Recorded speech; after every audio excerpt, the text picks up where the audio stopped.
Yeah, sorry for that little hiccup. Someone just called me after I told them not to. Again, another example of mine where people don't listen. Anyways, continuing with my point about the kids.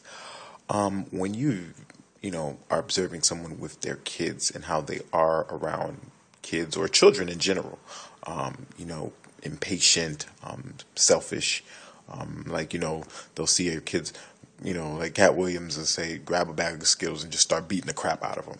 No, not gonna work. Also, just things about in that nature, like when you see someone that can't even nurture someone that they're responsible for the rest of their adult lives, like whether you want to do it or not, your kids are your responsibility, financially, and in terms of life lessons. Like you're that person, you're who they look to, they're looking at you for guidance. And when I see that, of course, when I say I'm speaking male perspective. When we see the fact that you can't even be patient and unselfish with someone that comes from your womb that you actually suffered with, what makes you think that we will have the belief system in you that you will be that way towards us? It's not a realistic point of view.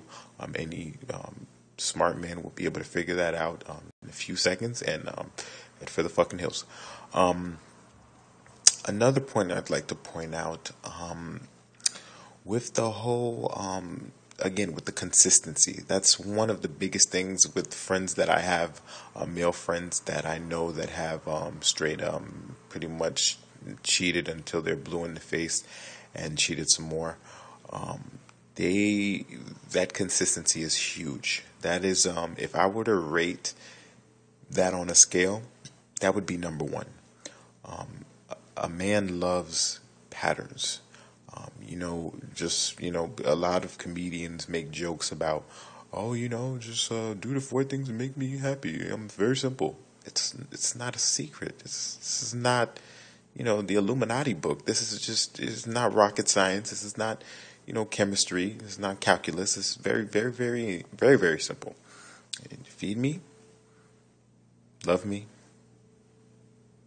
of course, fuck me. And just don't talk and argue so much about things that aren't that important.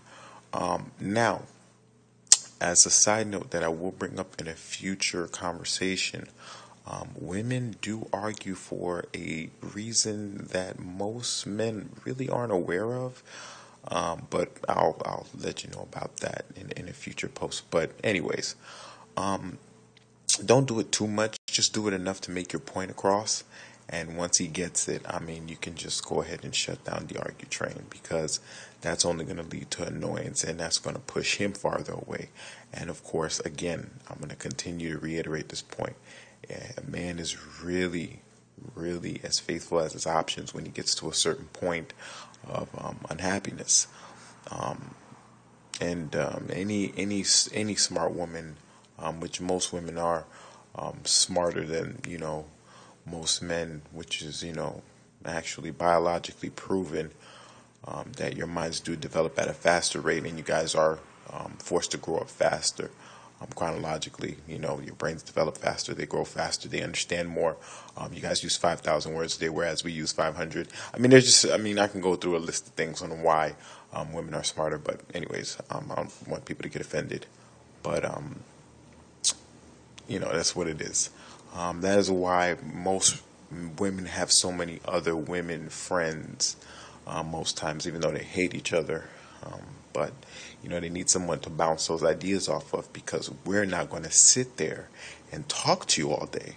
So make sure you have enough friends where you can take that frustration and anger out on. And I say last but not least, as a point of emphasis, ladies, if you have single, if you will, if you have single friends and things of that nature that are women and what so have it, I wouldn't say get rid of them, but they're single. What makes you think that their advice is actually good advice for your working relationship? That makes absolutely no sense. That's like me, playing basketball and ask a football player how to shoot a three. It makes absolutely no sense. It's not what you do. So what are you talking about? That's like me being a quarterback and I ask a running back, "Yo, how do you do that cut and then do the stiff arm?" And that's not your job. That's not what you do. Your job is to find another quarterback, at least a good one, or find another person in a relationship, to use, an analogy that most people understand.